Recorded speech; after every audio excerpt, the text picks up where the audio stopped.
Chapter 9. Wilkes stared at the computer image as the numbers and words swirled into oblivion. Damn. Had to look, didn't you, Wilkes? Had to satisfy your fucking curiosity. Well, now you know.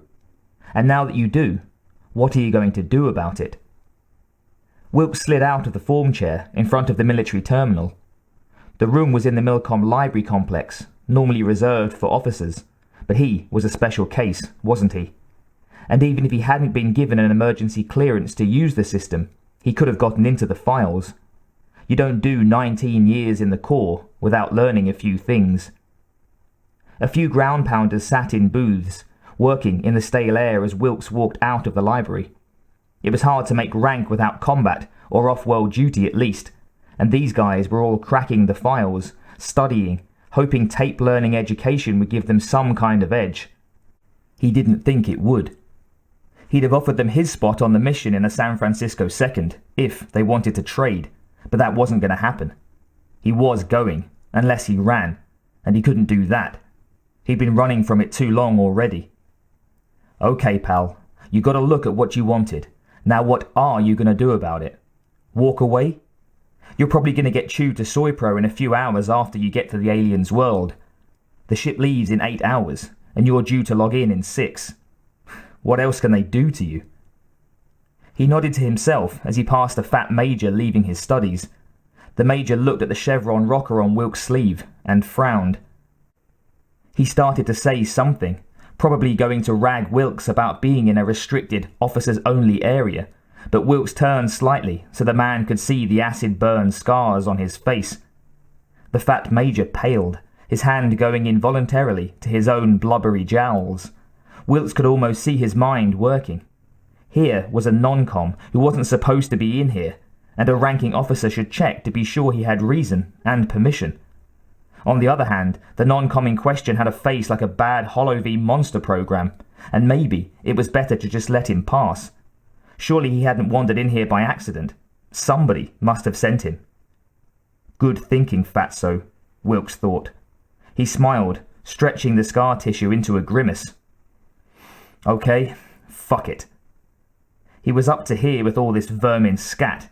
He knew a guy in programming owed him a big favour. Time to call it in. Wasn't like he was going to get to collect old debts much longer anyhow. Might as well go out in style. Wilkes headed to find the man who owed him. The medical complex loomed like a gleaming and ugly beast of stressed plasticrete and ferrofoam and glass as Wilkes left the cab and walked towards it. He had the section, the room number, and a theoretical schedule, courtesy of the programmer in MI7. Getting off the base hadn't been a problem either, even though he was restricted.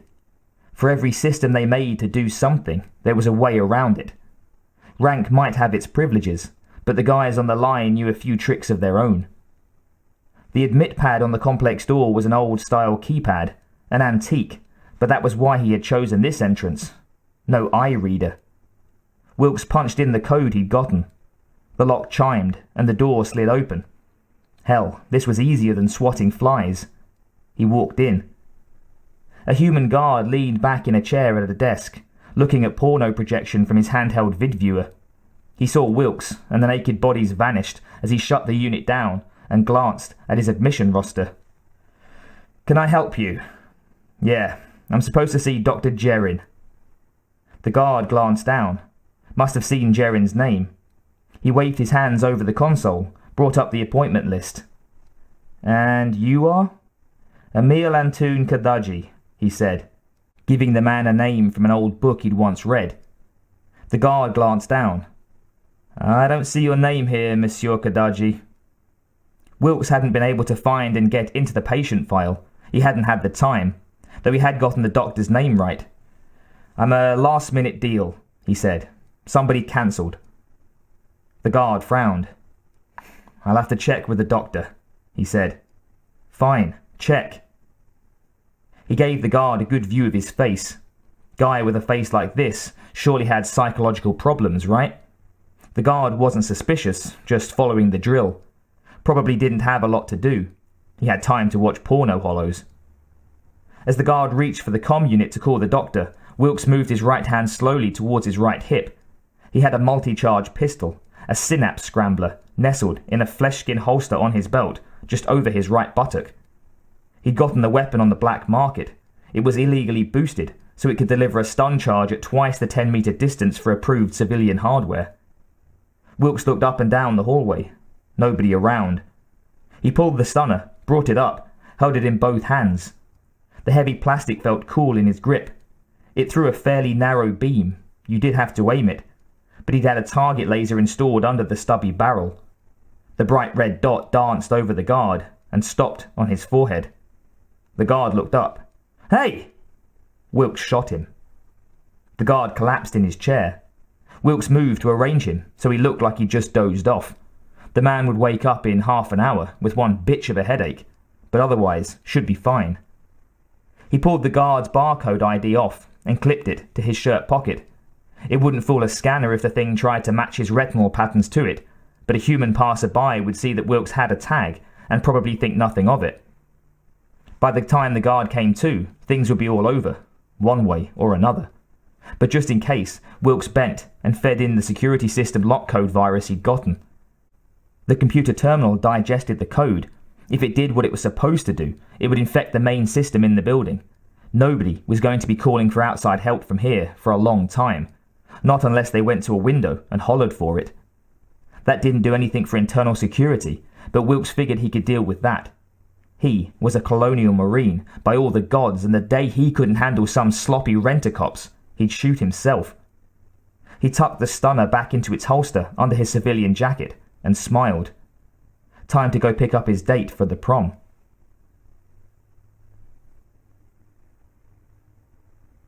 The door to Billy's room slid open. Locked to the bed by the presser field as she was, she couldn't do more than turn her head slightly. "Wilkes!" "Yep, pack your socks, kid. We're going for a ride." He moved to shut the presser field off. "How did you... Why?" "We'll talk later," he said. "Right now we need to hustle along. I might have made a couple of enemies on the way in here, and I don't think we have time to discuss it." Billy rolled from the bed. She grabbed a robe and put it on. "I'm ready." "What? You don't want to fix your hair or spray makeup on or something?" He grinned. "I'd crawl over broken glass to get out of here. Go!" He turned, stuck his head out into the hall. "Okay, clear."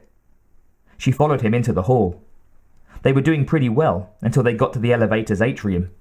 The tube's doors opened, and 2 orderlies and 2 guards came out, moving fast. The guards had their stunners out, and the orderlies both waved shockers. Wilkes never hesitated. He pulled a pistol from under his jacket and fired. Billy watched the little red dot his weapon projected bounce across the heads of the guards and orderlies. 3 of them went down, their own weapons clattering quietly on the soft floor.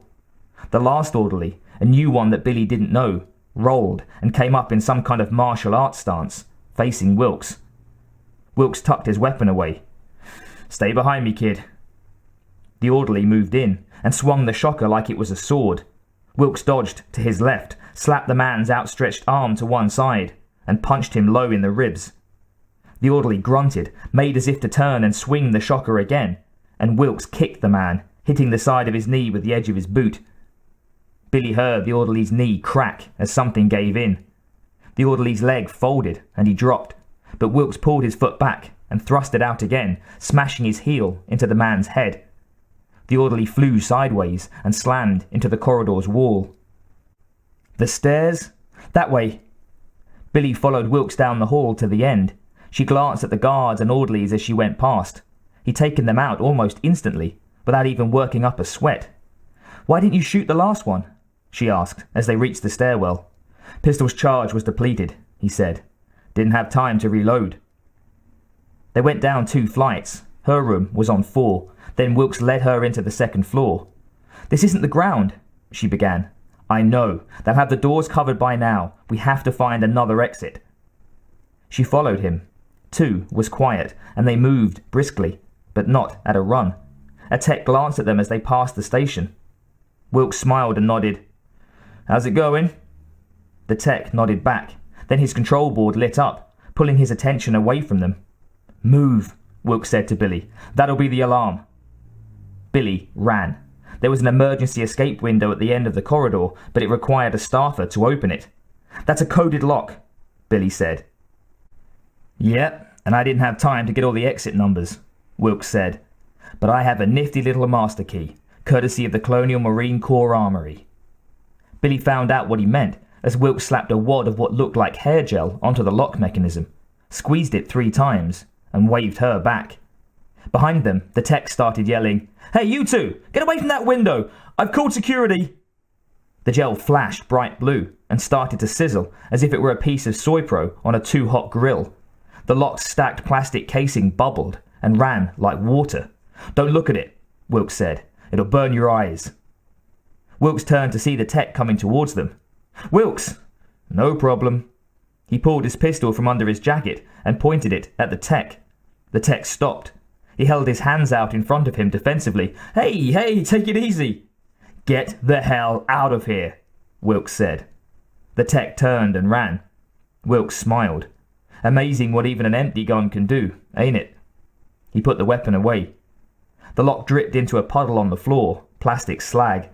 Wilkes kicked the window, and the unbreakable Clearflex swung outward on its side hinges. He leaned out, looked down. "Too high to jump. We'd break an ankle." He pulled a small device from under his jacket. Billy watched as he unfolded a pair of handles that jutted at right angles from the thing, a rounded square of black plastic the size of a big man's hand. Wilkes pointed the device at the windowsill and touched a control on it. It popped loudly.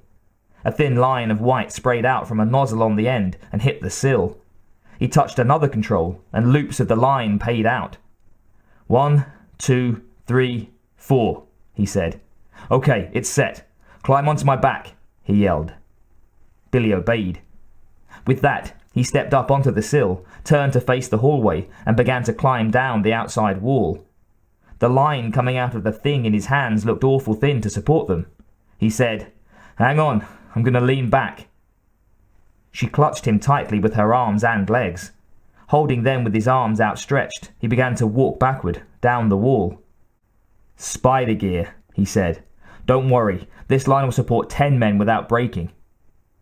It took no more than a few seconds for them to reach the ground. As she slid from his back, Billy said, "Where are we going?" "Does it matter?" She shook her head. No, it didn't matter.